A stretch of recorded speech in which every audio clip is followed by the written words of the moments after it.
R.G. Collingwood, historian, philosopher, whose principle for the study of history was that we reinvent ourselves in the minds, manners, and symbolic language of the people we're discussing historically. Otherwise, we don't learn how to move on from the one we're in. So it's a rather grand philosophy of transference, is the word he used for it, in which you actually transfer your mind into another era and its mentality. This is before the mentalité attitude to history emerged in France, though they would never admit it. He was an archaeologist by training, early English archaeology, and the work he would have done is now totally contested, but he went to Norse and pre-Norse hoards and analyzed them and studied them. And when somebody said to him, and this is in some of the writings as well, how do you get that process of transference? And he said, you start with the hoard. So to us, that is, you start with the archive, you start with the drawings of the archive, and then you start with all the questions that the archaeologist asked in order to reach that state of capturing another mentality and another situation and putting yourself into it. So the first thing that you do when you look at a hoard is you don't disturb it. So you start by not moving anything that's there. Then you ask yourself, where is it? And then you start to analyze during the digging what is going on. And the first thing you ask with an object is, what is it? So the interpretive questions come very, very far down the road, and it's a series of prepositions, I would say, are the questions that you start with. So the first is what, and here we have a what, and what do you say it is if you're an archaeologist in a hoard? Section. It's a piece of paper. Okay? Wrong. So you start with that elementary thing. And how big is it? Is another question. And then you ask, certain other prepositions come into mind. What is it within? Well, it's drawing number 13, and there may have been 39 in this case of the numbered drawings. So it's part of a numerical set. So the first question is what, and the next question should be within. Where in the hoard does it fit? And which objects is it next to? Having established the size, you might ask the question, why that size? Can anyone answer that one? Why would it be this particular size? It's a standard drawing sheet size, but why this size for this drawing? You have to get so detailed and the writing has to be so tiny. And the answer is because you have to travel with it, and because the drawing has to move. And that brings up the next preposition is for. What is it for? And so it's part of a group of drawings that has to move around. And then you look at what's the key information on it when you first look at it, other than the title. Scale. What's the key information? What's the next thing you would look at? I think the signature. And the signature. Yeah. And so who is the signature on an execution drawing? The architect, the draftsman? No, the builder. The builder, okay. Is the builder signing to acknowledge it and say that he will do this? Whose signature is missing? The architect. No, the architect wouldn't have to put his name on. In William Butterfield's case, never. The patron. The patron, the client. Why is he not there? So now this begs a lovely question. What is the relationship between the architect, builder, and the patron that the patron doesn't have to sign off on the drawing? I think it may almost be the only case in Butterfield's instances, because they are such close friends and they are building this house together. The patron is John Duke Coleridge, Lord Chief Justice of England at the time. They've been friends since the 1840s, and Butterfield had been a friend of his father, another judge. It's important to remember the line of the judges and the law that is involved with this family. I'll move on a little bit with the storytelling, and then we'll ask some more questions about the drawing. So what John Duke Coleridge, Lord Coleridge, has done is to decide reluctantly that he will take the family house, which is a relatively modest house just off a churchyard in Ottery St Mary in Devonshire, a great medieval collegiate church. And there was a chanter's house before organs and so on, not an organist's house, but the leader of the choristers had a little house off because he had to run across for services and so on and so forth, which was bought in the late 18th century by the grandfather of John Duke Coleridge, who was the brother of the poet Samuel Taylor Coleridge, who also lived and grew up in this town. And it was a modest house. It had a very famous history, and that Oliver Cromwell met Thomas Fairfax there to decide how to conduct the Civil War, decide who was going to lead the army. And so it's an enormous event in human history. And there's another sidelight to that, in that John Duke Coleridge, a Liberal member of William Ewart Gladstone's first government, his first Attorney General, and a political radical, fiercely opposed to the British occupation of Ireland, anti-vivisectionist, great supporter of animals, which we'll get to as well. And there was a radical bent to him, and he was a great admirer of Oliver Cromwell, though he himself was a churchman, which is how he and Butterfield were first friends. So, sophisticated man. His first job was as the art critic of The Guardian and one of the other weekly newspapers in London. And he married the sister of his college romantic friend, John Billingsley Seymour, and she was an artist, has worked under William Boxall and trained at the Bristol Art School. So he was married to an artist. He was involved with the arts. He was a great, rather good poet for a little while, not as good as his great uncle. So he's a sophisticated man moving to this small town, a little house that he inherited from his father, and that he hadn't wanted to live in especially. He'd wanted to go down to Dartmoor and to live in the wild when he retired. But he'd become Lord Chief Justice of England from a very modest family, had one of the highest positions of state in the land. This is not a manor house. They in fact owned the manor house behind the church, and another member of the family. And it doesn't try to pretend to be a manorial house. It has no community presence in that sense. It's not meant to represent the lordship of the land. But it is meant to represent a lot of things. And I think the drawing starts to communicate it. First of all, here is the little house there. That box is the original small house. Everything else is added onto it. They tore down all the service buildings, and then they surrounded the little box with this stuff, adding a story on top and so on and so forth.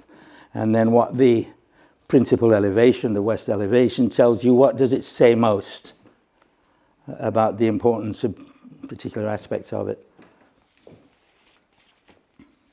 If you're trying to get into this, what is the mind of the moment? I would say this, which in a Palladian facade would not look like that at all, of course, but this is the library. So the principal room is not a hall, it's not a place for greeting, but it's a library. And it was in fact the largest library of books west of London, which he had collected and his father had helped to amass as well. So there's a library with a gallery, and there's a little studiolo up these stairs off the gallery. So it's a place for a great figure in society to retire to retreat to, and to study and read and enjoy his books. And that's how it presents itself to the world. This actually does look out across a large green landscape which Butterfield structures magnificently in terrace after terrace after terrace, looks out to a road over here. And so this is visible to the world. The rest is not. The rest is pretty hidden. So it's meant to represent a man of culture. And to state that it's rather horrifying what he says the house is for. It has two roles. One is his wife, Jane Seymour. She dies in one of the early flu epidemics. It's pleurisy brought by the smoke, the yellow fog that now entered London in the 1870s. And a lot of people didn't get through the winters because the particles travelled in the yellow smoke dust, which is pure sulfur, and it bore the particles of diseases that they had no cure for. We were still living with that when I was a boy, too. She dies, and she had wanted to build this house and not move to Dartmoor, because she was immensely fond of his father, and she wanted to build it in his honour. And so it was built as her memorial. And this is her effigy by Frederick Thrupp in the adjacent church, for which he built a chapel. They were together, he and his wife, building the chapel with Butterfield to honour his parents. She died in the process, and it's to honour her as well. This effigy was then placed in the house in plaster above the library in the studio here, with a little stained glass window after her own painting after Dürer, which was placed in there. And he writes to John Henry Newman, who was her great friend as well as his, and says, "You must come to stay in her house as soon as it's finished." So he saw it as not his own house to occupy, but as hers.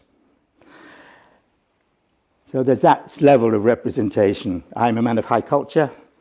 I'm a man of high state, of a high state office. Our family has risen progressively, generation by generation, of which he regards himself the culmination. And I've met the descendants, and certainly he was, in that sense. He's the culmination of a progress of his family, but there's a hidden progress in there, which he illuminates in the house as well, which is that progression from a modest village school teacher, which his great-grandfather was, to the Lord Chief Justice of the land, the first one, is also the progress of civilization. It's the liberal view that you have moved into an ever more ordered and structured and well-managed society, and that he is a mark of that. So within the house, you have this grand library which presents itself to the world. Incidentally, I want to add that that's one body of knowledge. The aviary is another body of knowledge. And the conservatory is a third level of knowledge. That the world of the plants and the world of the animals is something you observe and you look at and you learn from as much as the books that you're reading in here with the busts of all the writers. So it's about the advance of knowledge. It's about the advance of civilization in a certain sense. Civilization marches through the library, as does the memorial to his wife. So these things are fused in a very, very complicated and rather moving way. So starting here, at the south end of the library, originally these were books, all the way up, and there were two paintings by Jane here. Then it was decided much earlier that William Boxall's paintings for Wilton Church in Wiltshire, very, very important Italianate church, didn't fit there. The client, Herbert, didn't like them And so they were inherited when Boxall died, and they were then placed here. Enormous mural paintings for Wilton Church, and they are both about the establishment of the law and civilization. One is the expulsion of, who's Solomon's wife? The expulsion of the non-wife of Solomon. And the other one too is about Jeremiah and the enunciation of the future as a world of law and order. In the first fireplace here, as drawn, these are just carved emblems from the inside of the church, which Butterfield has restored and removed any semblance of the Baroque that might have been hanging around, but kept it. So it's gone into the library. It's all over the library. And that is then removed and instead goes in a plaster mural, a bas-relief, based on the scene of the Golden Age, drawn by William Blake and Flaxman. So that is the age of perfection that we lost. Jane's pictures are about the fall of man, okay, and that is the one that we capture in the end wall with another sculpture by Frederick Thrupp here, which is the expulsion of the Furies, which is the establishing of the law in Athens, that the Furies are driven out. So you have a progress of civilization drawn into the fireplaces and onto the walls of the library, as well as the busts of the various figures whose books are beneath. They're Milton, Shakespeare, Wordsworth, whom he knew well, and so on. And you go up into the gallery, and there's a studiolo with the memorial effigy of Jane, whose house it is, in that sense. So you've got this symbolic progress. Here we're asking for 3 of her studies after Michelangelo, enormous studies after the Sistine Chapel. One is Jeremiah again, but again they are about the prophecy of a future world in the Christian reading of these Old Testament figures. Up in the studiolo, stained glass window of a Dura Nativity recast by her. So there's a nativity as a solution on the top, and there is the Michelangelo nativity in her. She paints. Let's find it again. In the south wall there. So a lot of it is after Michelangelo. And they've originally hung on the stairs of the house they had in Sussex Place. I'm going to pass around the Michelangelos and the Thrupp interpretation of the expulsion of the Furies, that you can see what this is all about. So how much of this is in a drawing and how much do you have to read and inform yourself of? I think there is a lot that the drawing adds to what the knowledge you develop from something else, the way it is presented. The library, he doesn't have to draw it all. He's been working with Joseph Norris, this builder, for 25 years. He's going to be there all the time anyway. And he's going to mark the drawings and he's going to do some details. Details generally for the carpenter. That's where you normally get the details. If it's sculptural work in marble and so on, it will go to the marble maker in London. But if it's for the local craftsman, you'll do a big detail, and sometimes very much bigger than this as well. And this stays on site usually, and gets pinned up, and you see the pinholes everywhere, and they follow it and they make their drawings from this. Every single drawing here is traced many times, so that they're out in the field. You've got these drawings. These are the instruction sheets as beautiful as they are.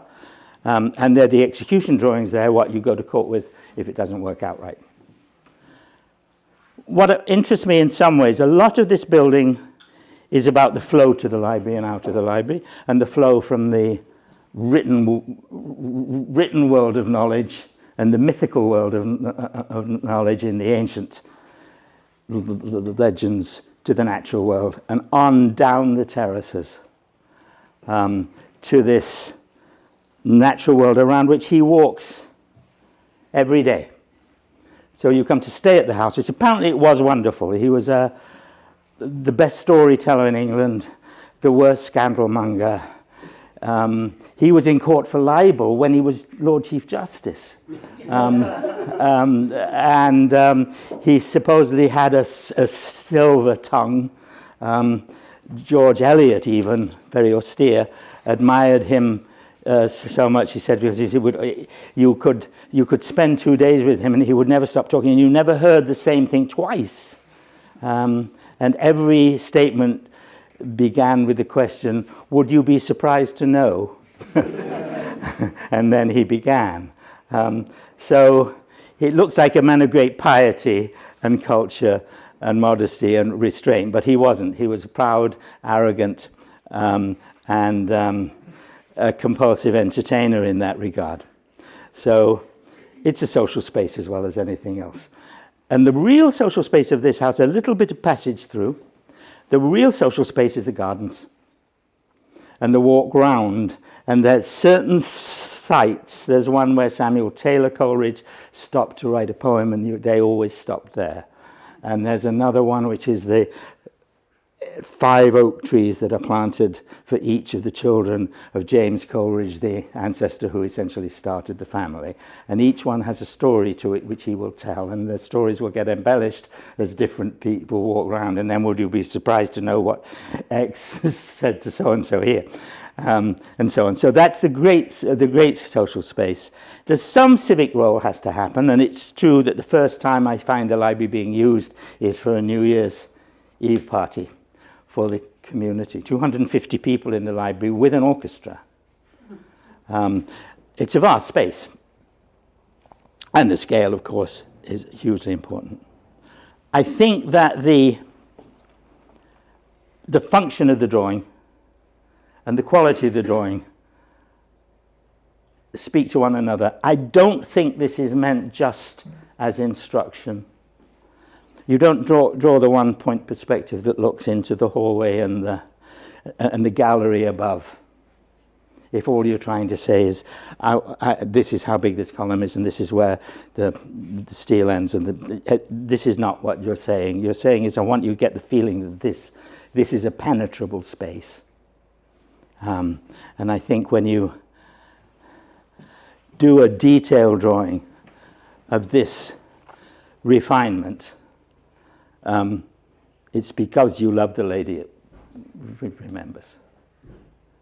And I think there's always something going on in this drawing, that a drawing for a purpose can carry lots of emotional weight as well, and underlying meanings. And I think that's a kind of mentality we need to get into to understand the age. That there is a philosophical argument in this drawing. It's what is happening to the progress of man through the law. There is a pride argument, which is, this is how proudly I stand in the history of my family and our times, and I'm going to show it to you.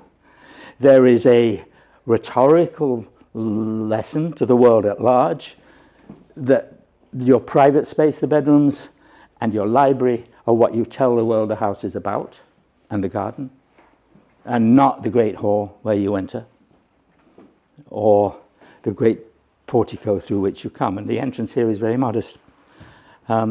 So the drawing travels, and this is the portfolio.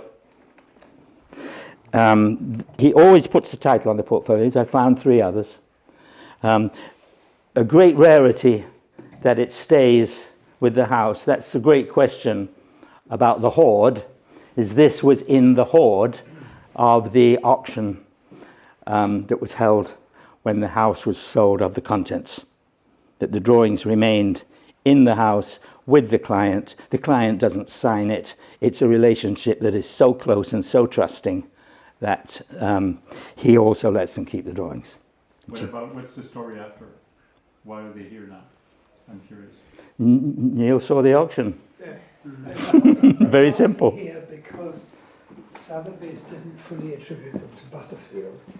They said unknown architect E. Norris because they misinterpret the signature. I got 170 drawings by William Butterfield at the Getty for, I won't tell you how little I paid, because they were supposedly the builder's drawings. Because they're execution drawings, so, and he doesn't sign. Butterfield did not sign his drawings. The drawings are made in a very unusual way. Butterfield's quarters, his chambers, in the at Delphi, actually in Adams, he was in Adams' flat. And they had the flat next door was his studio, and there was a doorway, he created a doorway between the two. So he'd be gone on the road all day. And he'd come back in the evening, and the assistants would have made the drawings that he required that day and left them on his desk. And then he stayed up all night doing them again and left them the next morning for them to redo them. And that went back and forth a lot. If you did not get the calligraphy in a straight line, the point with, here's where you can see it correctly, okay? So the specifications are written absolutely on the line at which they are to occur. And the calligraphy has to be at that height. And 2 assistants were fired because they didn't get it right, didn't learn to write small enough to get the drawing, the specs into proportion. Then it travels out. I'm now pretty confident that he never travelled without an assistant with him, so he's not carrying this himself. And when he gets there and makes corrections, that may be the assistant who's adding this. So you're in the field and you're saying, well, and the carpenter, master carpenter says, but what's going on here? And he says, oh, I'll mark it A, B, C, and these are frames for the pictures to be specified according to Mr. Thrupp, who's the sculptor. So he will do that. And you get lots. This has changed a lot. How do you get upstairs? This has changed a lot because he moves the conservatory and aviary to this end of the house from that end, and then opens the passage from the library, which I think philosophically works beautifully. You move from the library into a corridor where there is an aviary with the sound of birds. Butterfield designs the nesting units for them as well, and their drinking bowls. It's very charming. And then turn a corner into the conservatory with a fountain in the middle. The water is a critical element in the philosophical argument, and you look out across the fields to what's called the grassy hill, or the hilly field up here, which has resonances with Samuel Taylor Coleridge and the history of English Romanticism. So I wouldn't have got there thinking about what it was for without the drawings. And I don't quite know what that process is, but I could have known a lot about John Duke Coleridge and his thinking, and he writes, and I would have, and then there are hints about it's her house, he says in the letter to John Henry Newman, and so on and so forth. But until something comes up from the hoard to tell me how they're thinking, that I cannot find in the annals and chronicles, but I can find in the archaeology of the drawing.